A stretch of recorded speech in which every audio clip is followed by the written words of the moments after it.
It is 4 o'clock. I'll call this meeting to order and I'll ask the clerk for the roll call, please. Mayor Sue Patterson, Present. Deputy Mayor Warren Dickert, Present. Councillor Harold Fleet, Present. Councillor Dave Hawking, Present. Councillor Carol Hudson, Councillor Brandon Cable, Present. Councillor Susan Sackle. Present. Thank you. All members are accounted for. We will start by observing the National Day for Truth and Reconciliation. The Truth and Reconciliation Commission of Canada, or otherwise known as TRC, was officially launched in 2008 as part of the Indian Residential Schools Settlement Agreement, intended to be a process that would guide Canadians through the difficult discovery of the facts behind the residential school system. The TRC was also meant to lay the foundation for lasting reconciliation across Canada. Reconciliation starts with all of us acknowledging, listening, learning, and following through on the truth and reconciliation calls to action. In 2022, this council agreed to support the journey to reconciliation through some specific actions.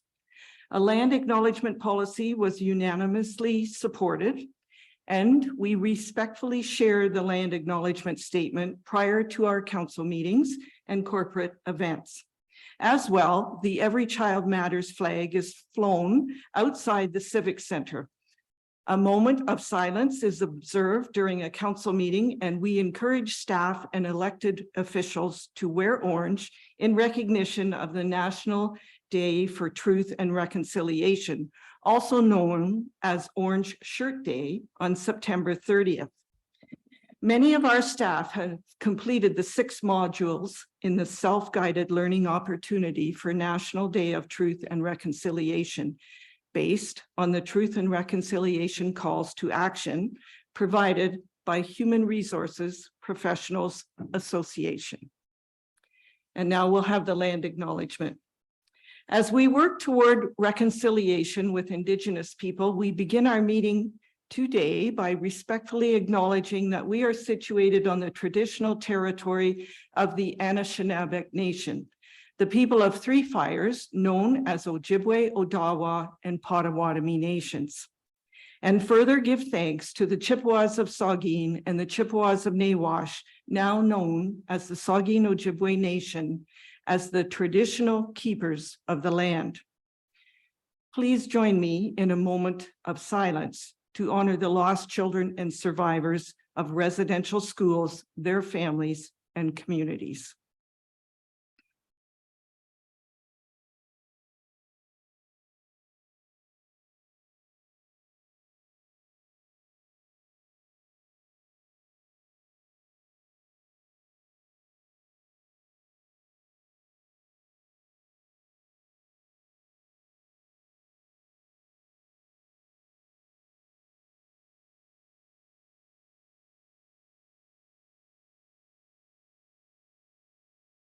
May we all live with respect on this land and live in peace and friendship with all its diverse peoples. Thank you. So welcome to our Committee of the Whole meeting for Monday, October 2nd, 2023. Good afternoon, council, staff, guests, the viewing public, and the media. Council, does anyone have a disclosure of pecuniary interest or a conflict of interest? Deputy Mayor Dickert. Thank you, Your Worship. I declare an interest in part of item 9.2 and ask that we discuss the 2 appointments separately. My interest is in relation to the appointment of the Hanover Police Services Facility Review, as I have a family member employed by Hanover Police Services. Very good, we can do that. And of course, if a conflict should arise during the meeting, you may declare it then. Item 6 on the agenda is additions or deletions, and we do not have any. Item 7 is our health and safety message. This is 7.1, brought to us by Councillor Hawking. Thank you, Your Worship. Living in Canada means we get to enjoy 4 beautiful seasons, each with their own amazing features. It's important to understand how to stay safe in specific weather conditions. These essential fall safety tips will help make sure you enjoy the season to its fullest and avoid unnecessary injuries or accidents. The first one, don't be fooled by falling leaves. Falling leaves can pose a hazard no matter if you're driving or walking. Leaves can be very slippery, which is a big trigger for autumn slips and falls. Number two, get your fire safety up to speed. Be sure to inspect and service your furnace and heaters that have been sitting untouched all summer long. Turning them on without properly inspecting and service them can be a fire hazard. Number three, avoid slips and falls from the rain. Fall rain can often cause surfaces to be slippery, such as ladders, especially when it's cold, and takes the water longer to evaporate. Sidewalk grates are often slippery when wet, so take caution walking down the street and walk with your hands free just in case you fall. The fourth, make sure your batteries are in order. Test your batteries and replace them if necessary. Make sure your smoke detectors, your carbon monoxide detectors, and other important emergency devices are in good working order and have fresh batteries. By the way, Fire Prevention Week is October the 8th to October the 14th this year. Wear something reflective when walking at night. At this time of the year, it's starting to get dark earlier in the evening. Make sure you wear reflective clothing if you're out at night. You should also put on reflective materials on your dog collar or leash and make sure they're visible to the people driving by. Thank you, Councillor Hocking. Some very good points there. Item 8 is delegations. We do not have any this afternoon. Item 9 is our staff reports. The first one, 9.1, is report PRC 13-23. The subject is the Splash Pad Development Fundraising Plan. It's from Laura Kristen, our Director of Parks, Recreation and Culture, and I need a mover and seconder to put this on the floor. Councillor Sackle and Councillor Hudson. Laura. Thank you, Your Worship. So since our inaugural meeting back in May 2023, the Splash Pad Ad Hoc Committee has been completing several phases of the project development in accordance with their terms of reference. And the following fundraising plan has been developed following council's site approval at the Hanover Town Park as per report PRC 12-23. I will mention here, Hanover Park is the approved location, but the specific site within Hanover Park will be determined after some further investigation. So that information will come forward once we've been able to complete that investigation.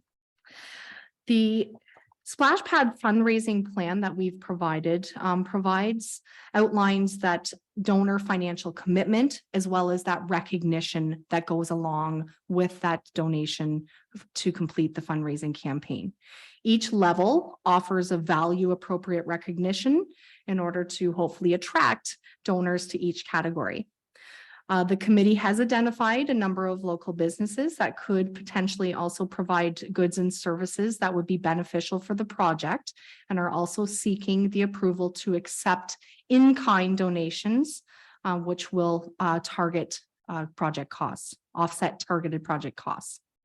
In-kind donations would follow the financial requirement that an invoice be received for the services or goods provided by that business.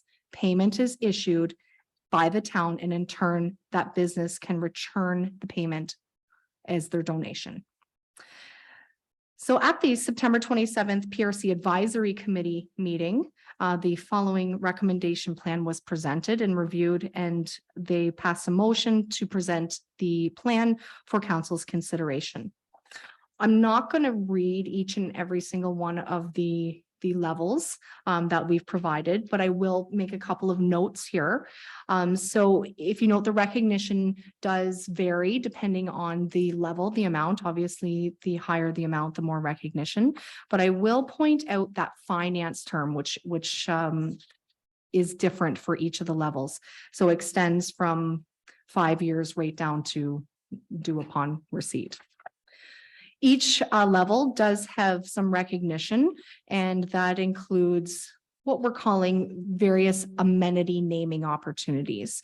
So we do have our most prominent feature. It's hard to talk about it just in full terms right now because what the look of what this splash pad and what the amenities are actually going to be are to be determined. So we ask you to just consider that the most prominent splash pad feature, for example, would be under that $50,000 category. We are potentially going to be entering into what we call a quiet phase for our campaign. And we will be looking to seek these naming level opportunities, donations, more on that quiet level before we fully launch this campaign to the public. And also maybe looking for that title naming sponsorship as well. That'll be another opportunity. The naming term conditions will be for a 15-year term and will commence upon splash pad opening. The financial implications, thank you to our corporate services department, has prepared a loan financing scenario based on that 5-year potential naming opportunity term. So based on the scenario of $247,833 is being a balance owing over that proposed financial term. So in this scenario, the town would incur the interest expense of approximately $27,064.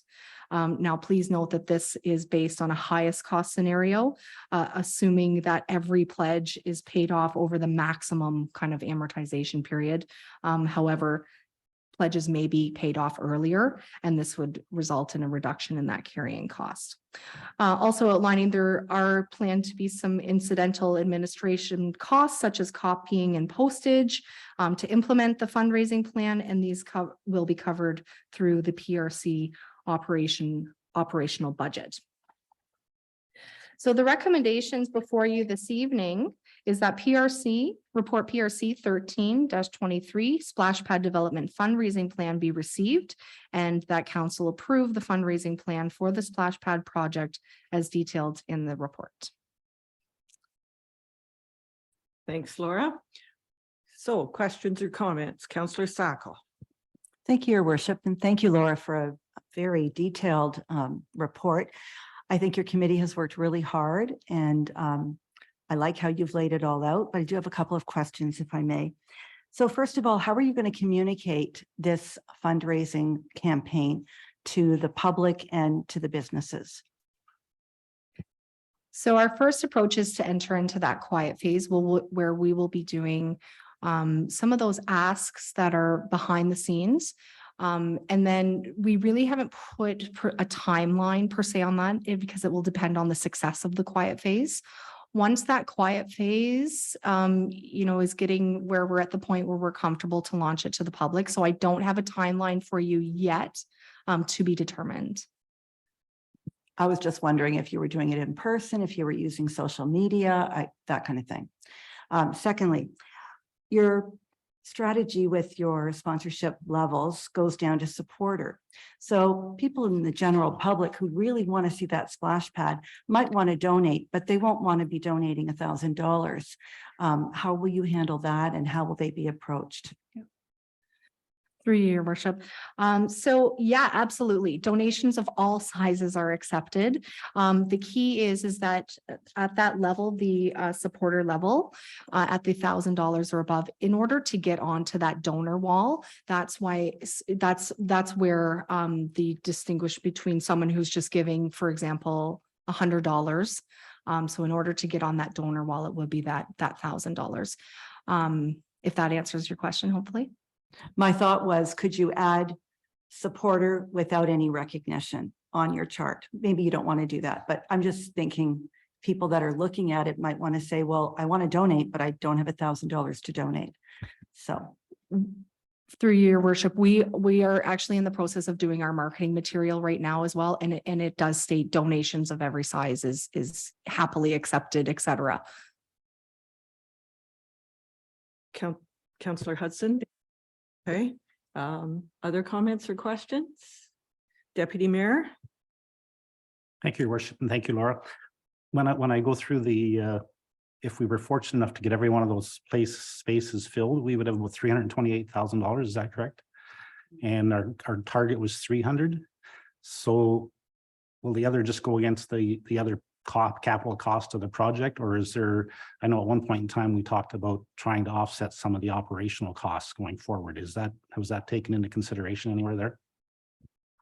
Through your worship, at this time, it would be my anticipation that goes towards capital and not operating. This is a capital campaign. And the 27,000 that we might pay in interest, can that go against that interest charge then, so that the taxpayer is not carrying any portion of that?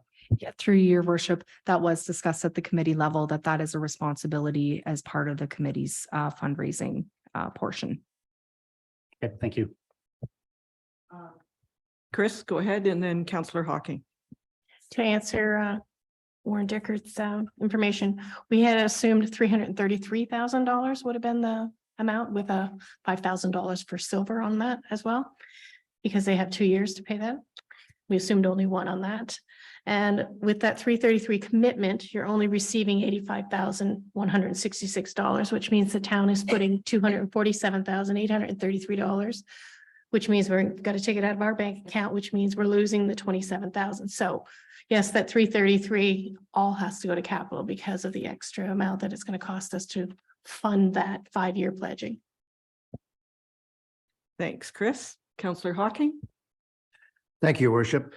I just want to inform council that, as you know, I am your appointee on this subcommittee. And I am so pleased to see the enthusiasm of this group. And it does follow a similar pattern of what we did with the P&H Center. And I just want to emphasize this behind the quiet phase. That means that individuals will contact other individuals whom they know and make a presentation to them, so that we probably won't get someone phoning up on the phone and saying, I'd like to donate 50,000. That's usually behind the scenes. But we've talked about different strategies of how we're going to open this up to the community, and we have a meeting this Wednesday, so that will be the next phase. But we've accomplished a lot. No, not me, but the committee has accomplished a lot since I became involved. We've toured different facilities. Laura's done an outstanding job in facilitating discussions. We've had talk about the different sponsorship levels. So I think, and I'm optimistic that we will exceed the amount that we've got here, but it looks like it's moving in the right direction with lots of enthusiasm and commitment. And all I need to remind you is look at the survey, where the number of people who responded to a survey saying that they really want a splash pad in this community. So I'm very pleased with the outcome to date. So again, thanks, Laura.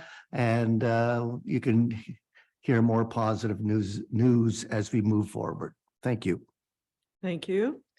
Councillor Fleet. Thank you, Worship, and thank you, Laura, for the hard work and you put into this in your committee.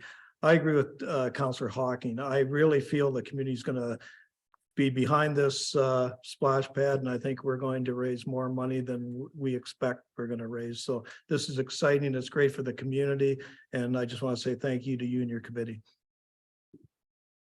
Councillor Cable, just checking in, you'll raise your hand if you want to speak. Yes, thank you, Your Worship. No, I completely support the report, and thank you to the committee for all the work that they've done on this project. Thanks, Councillor Cable. I just want to say, typically in a capital fundraising campaign, in the silent phase, you will normally raise 50% or more before you go public. so that you have that backing behind you saying these people are supporting it. So that is the silent, quiet phase, and you'll see them working very hard at that. My question to Laura, or maybe it's Chris, what is the minimum amount to receive a charitable tax receipt? Usually it's $10, but a municipality can do whatever they wish. If they want $5, it's just a lot of work to do a $5 one. Usually it's $10. I've seen some have even gone to $20 now, but that's, we'll let the committee and the, It's up to the And, town. right. Okay, so not seeing any other hands raised, I'll call the question. All in favor of report PRC 13-23? That is carried. Thank you. 9.2 is report CL 0623. The subject is appointments to boards and committees. It's from Vicky McDonald, our clerk, and we're going to split this one into two motions. And we'll start with the first one, Vicky, with the Hanover Police Services appointment. So if you want to highlight that, Vicky, please. Oh, I need a mover and seconder. Councillor Fleet, and can I take Councillor Cable on that? Yes, thank you.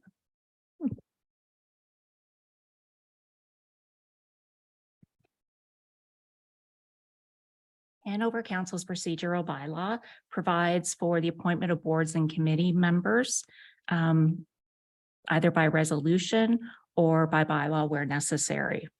And that is defined in section 16.1 of that bylaw. At the September 5th Committee of the Whole meeting, Council approved the establishment of a police service facility review ad hoc committee to assess the current and projected service and facility needs in order to identify effective solutions and clear recommendations with respect to long-term facility requirements at the Hanover Police Service. An advertisement seeking committee members was posted on our website, Facebook, and Instagram pages for a 2-week period, and as well as an appointment to the Police Facility Review Committee. There was also a vacancy on the Splash Pad Ad Hoc Committee that was required to be filled, so an advertisement was placed for that at the same time. Applications from qualified candidates were received for both of the committees, and they were reviewed by Mayor Patterson. And the appointment of Peter Hambley to the Police Service Facility Review Ad Hoc Committee was recommended, and the appointment of Mary Lou Corman to the Splash Pad Ad Hoc Committee was also recommended. So the first motion resulting is that report CL 0623, appointments to boards and committees be received, and that council appoint Peter Hambley to the Hanover Police Service Facility Review Ad Hoc Committee. And that meets both Goal 2, healthy and welcoming community, and Goal 5, open and responsible government. Thank you. Any questions or comments?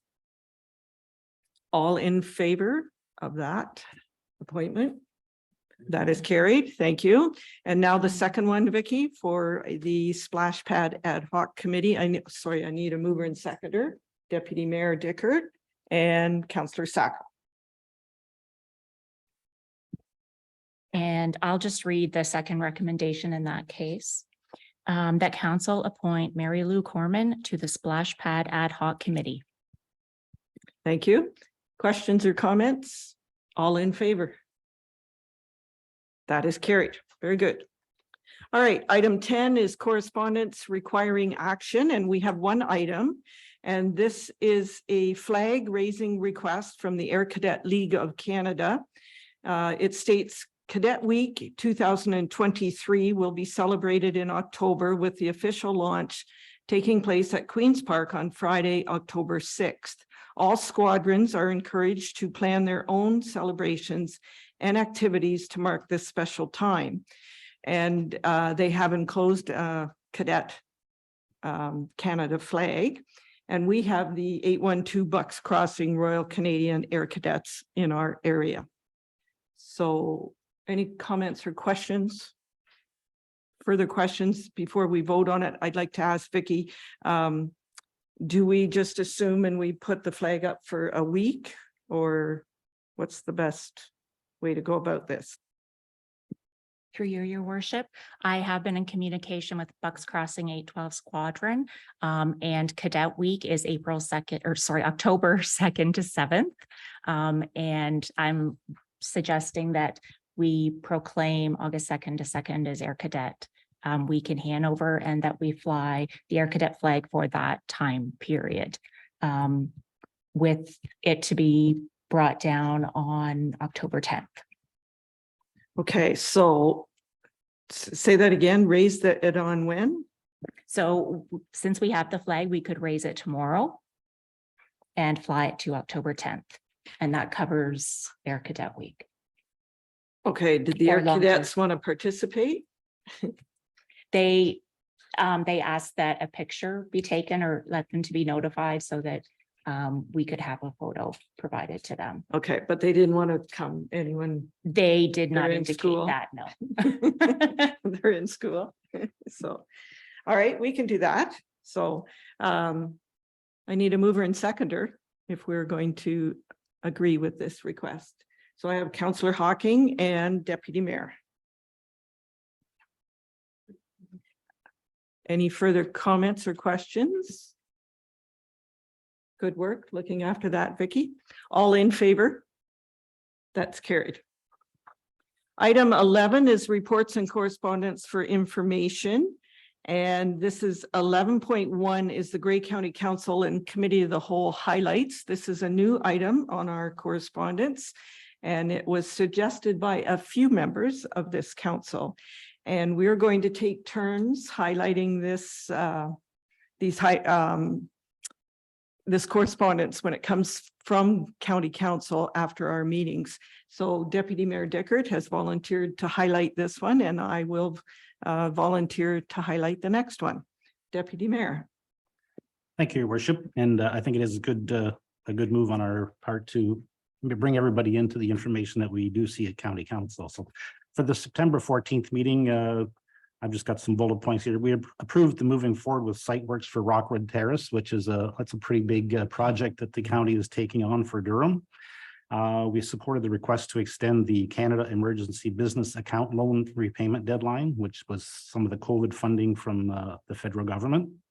We approved declaring 2 Grey County housing properties surplus, and the plan is to dispose of those properties and then use those funds to expand housing availabilities in a more modern and efficient manner.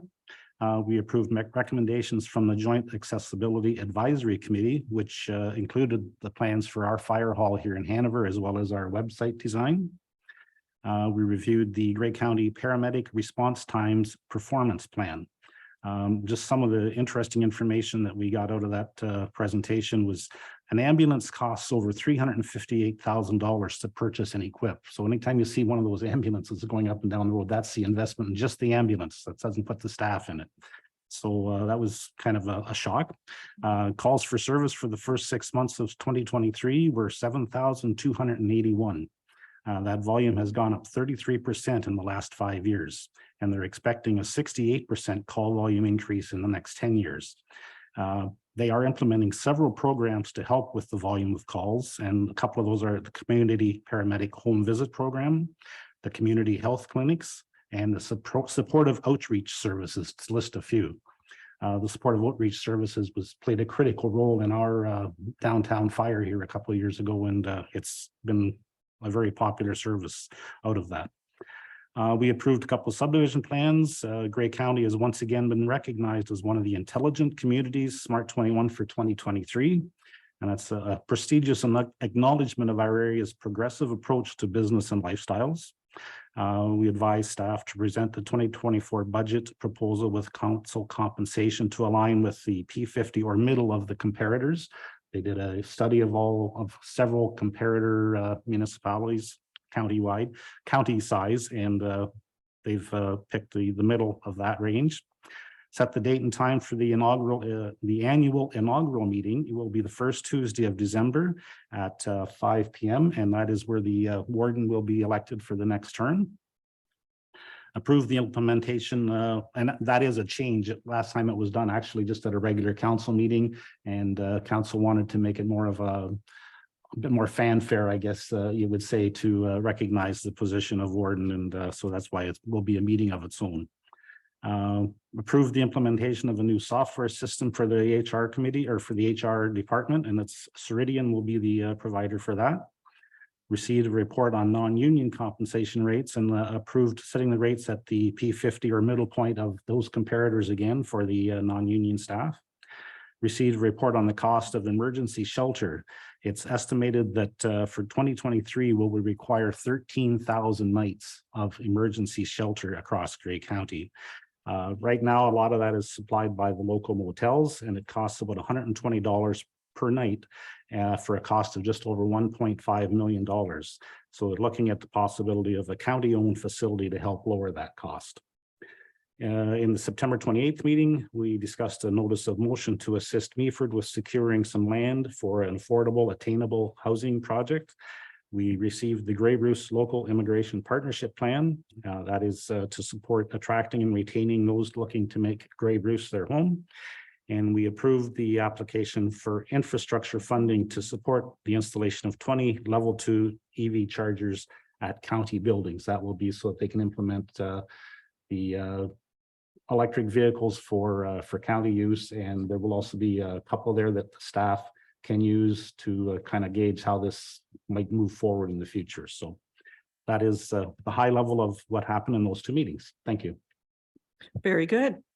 And if there's any questions or comments, we can try and answer them.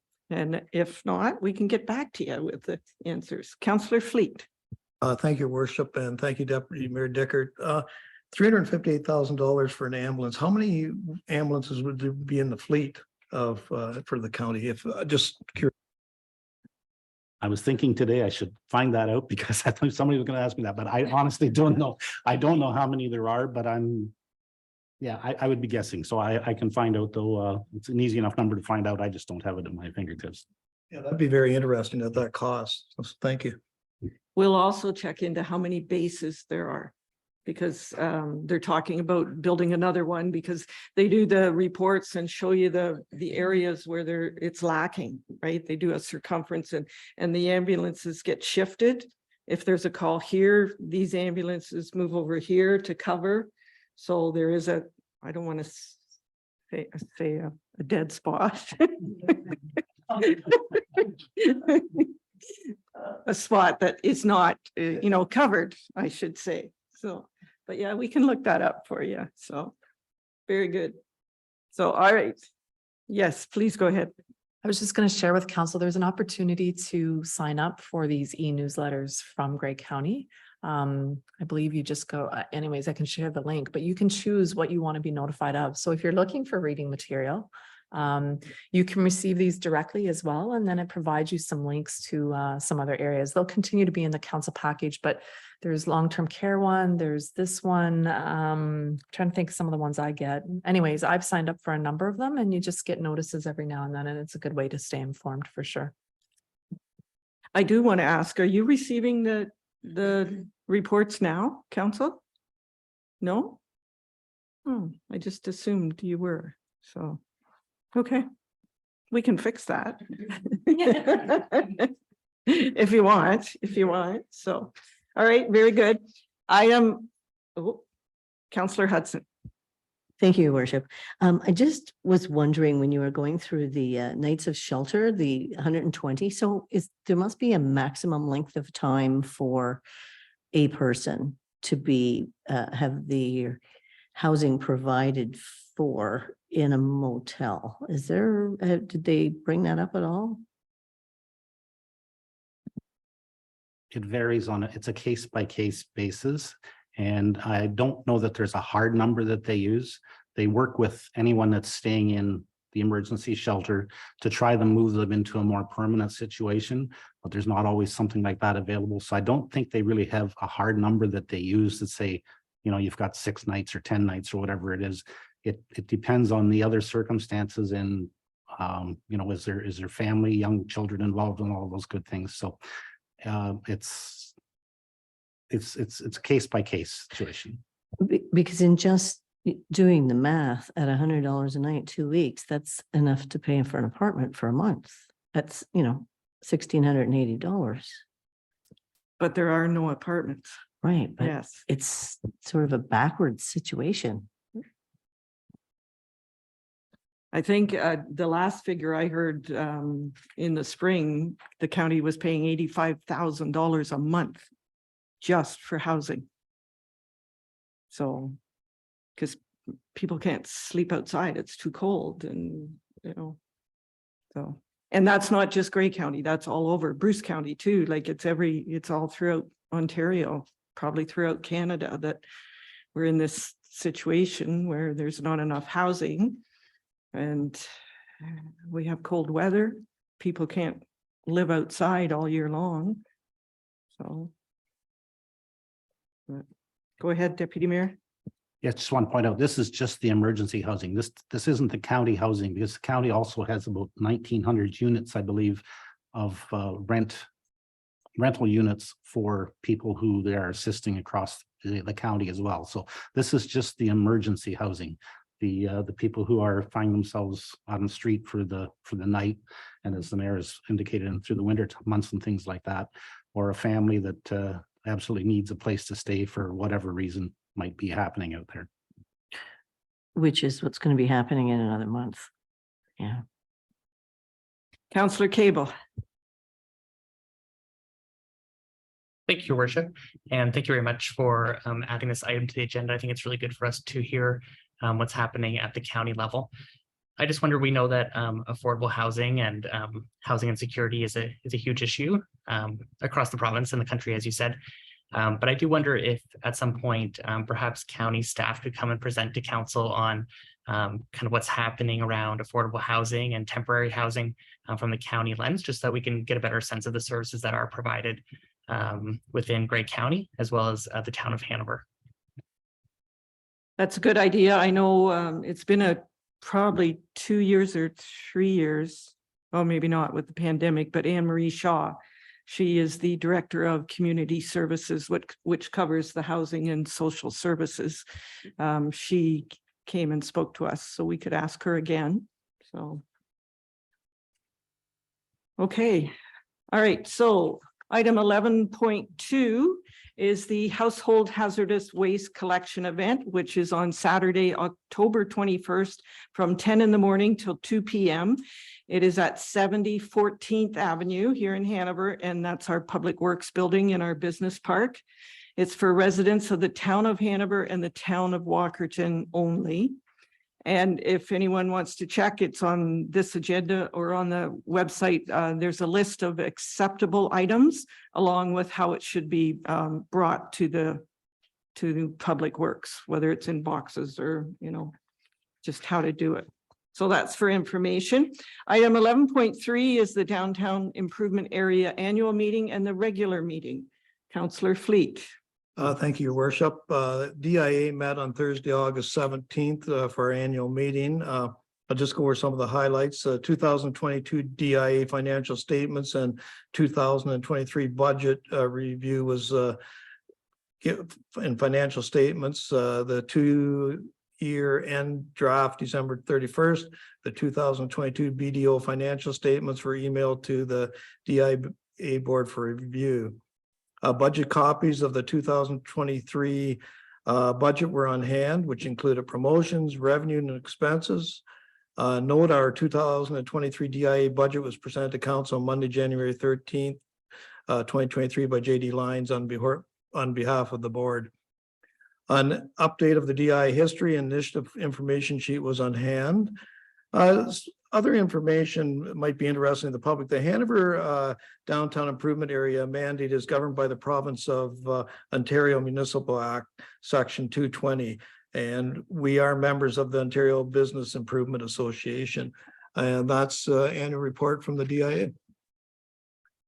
Would you like me to go right into the, okay. The Hanover DIA improvement group met Thursday, August 17th. I'll just go over some of the highlights. The SIP 21-23 downtown revitalization DIA portion, no new funding requests. Small business security enhancement grant, Christmas Vibe, there's no applications. ETCDAC report, Gen report, no updates for this meeting. We discussed the market committee with Linda Fiddler. Great success for the fall, and they're already planning for the Christmas one on December 2nd, working with the Rotary Club. Tuesday is Seniors Day in downtown Hanover, which has been very successful, and that's all I have to report from that meeting. Thank you. So the Christmas market will be the same day as the Christmas parade. Correct. Yes, and then the Friday night, December 1st, we're going to light the trees in Heritage Square. So just so it's not all happening at the same time, just separate it a bit, because that's a lot for families and children to, get home, come back and, stand there and watch the parade. So that's a good idea the DIA had. So we'll go with that. Councillor Hawking.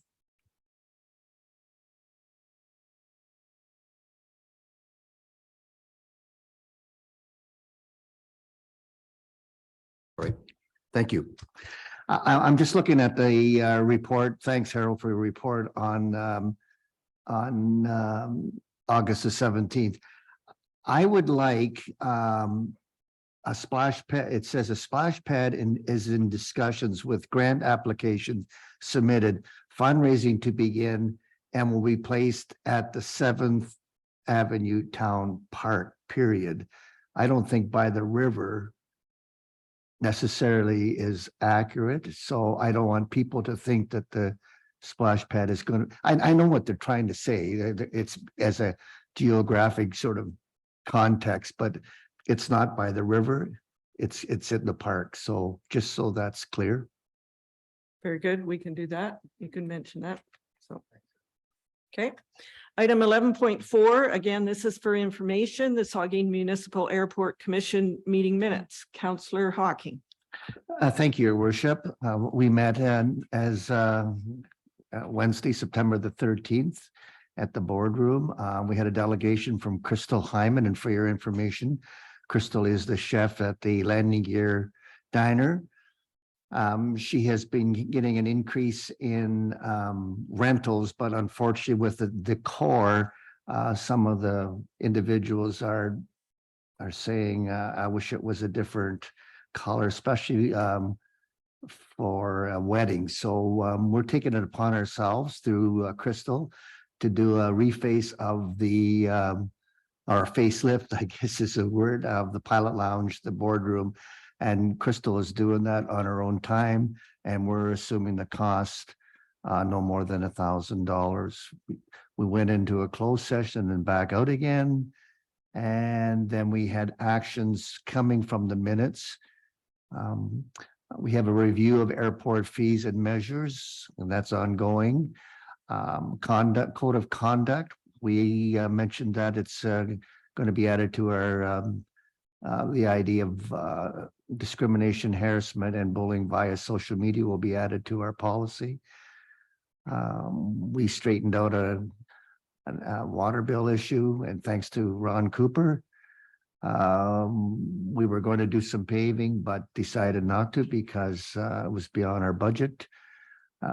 This is a critical meeting for us due to time or date problems. We're moving this now to Wednesday, November the 8th, 2023.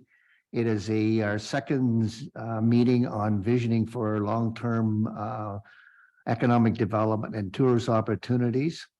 We are very pleased to have the economic development managers from West Grey and Hanover, as well as staff from Grey County leading us in this discussion. So we're looking forward to that. And again, please note, it's on Wednesday, November the 8th. It's in the Saugeen room downstairs, and looking forward to it. Our Wings Night that we normally have twice a year, feedback from the pilots. Unfortunately, our fundraising initiative has not been fully braced, and they blame it on the negative press that the airport has received from correspondence from one of our partners And we all know what I'm making reference to. Reports, we did our financial airport managed report will be done next meeting, excuse me.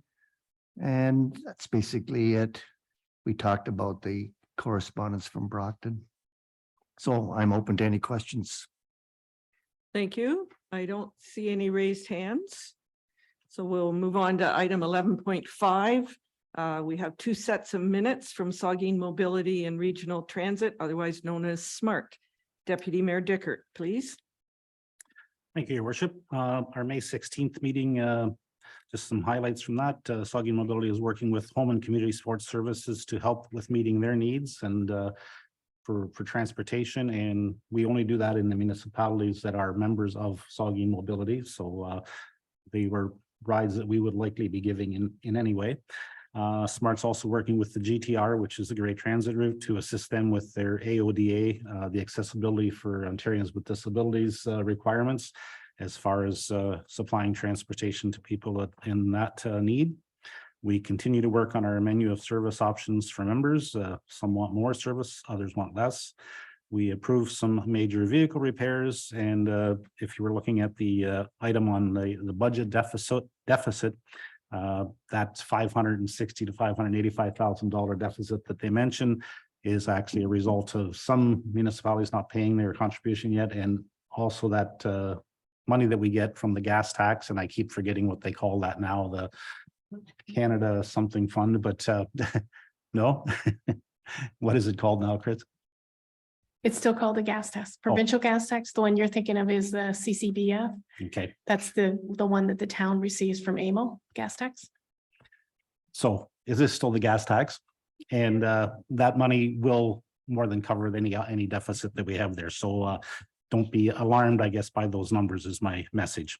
The June 23rd meeting, the board directed the manager to do a review of the insurance coverages that we have and look for cost avoidances there. Home and Community Sports Services memorandum of understanding has been finalized. We continue to work on the menu of services options. There's a lot of logistical considerations required, as well as legislative requirements as to how that might work.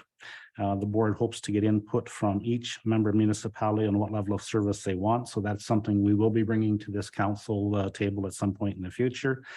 Dash cams are being considered for Saugeen Mobility vehicles. The installed cost is about $80 per vehicle. That's a forward-looking and passenger compartment-looking unit. And we're looking for options to have an AED installed on the 30-passenger bus that we have. And those are my highlights. Very good. Can you just share what is meant by different levels of service? Does that mean some people would not want weekend service or evenings, or what other levels are there? Yes, that there are some municipalities who would like to have 24 hours a day, 7 days a week. Let me rephrase that. There are some committees at some municipalities that have requested that from their councils. Their councils may have a different opinion on how much they can afford to offer. So, but it was a request that we received because they wanted to look at what the cost would be for that. So that's what's driving this. And then we have other municipalities who are looking at even compressing the service a little further. Right now we do 6 days a week. They were looking at maybe 9 to 5, Monday to Friday type of thing. So, and again, it's what we're finding is there's some legislative requirements out there that might restrict what we can and cannot do, as well as the logistics of having the vehicles and the drivers in the right places when you need to try and service one area different than another area. So I know I've been talking about this in my updates for quite a while, but it is a pretty big task to try and come up with a plan. So. Very good. Thank you. All right, 11.6 is the Saugeen Valley Conservation Authority meeting minutes from July 20th. And I can share that Eric Downing has been appointed acting general manager in the interim as the general manager is on leave. Negotiations with municipalities are underway for Category 3 programs and services. And these are non-mandatory programs. and services, which include water quality monitoring, stewardship and public awareness and communications associated with these activities. So that will be coming forward to this council in the future. And there is no update on the status of the Varney Pond as staff are waiting on reports from various ministries. So that's it for my update. And I don't see any hands raised. Item 11.7 is an invite to the official launch of the Southwestern Ontario Isotope Coalition. It's taking place on October 16th from 9 till 11:30 in Owen Sound. And the keynote speaker is James Skoniak. He is chair of the Canadian Nuclear Isotopes Council. So if anyone is looking to attend, I believe it's a free event. You just need to register for it. Item 12 is planning and other meetings.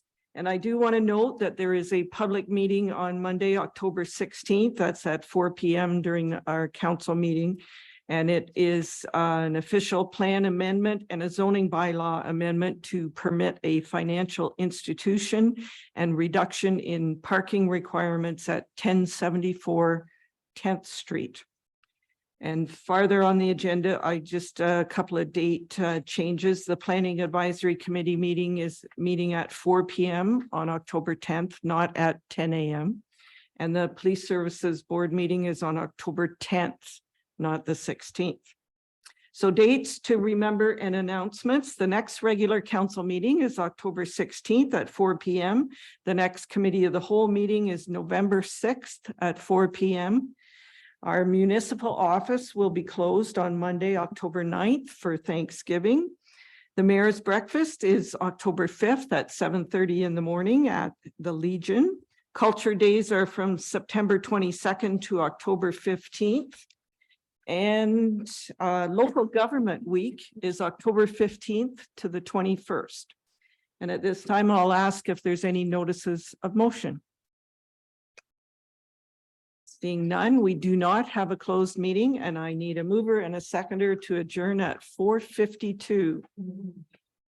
Councillor Sackle and Councillor Hudson, all in favor?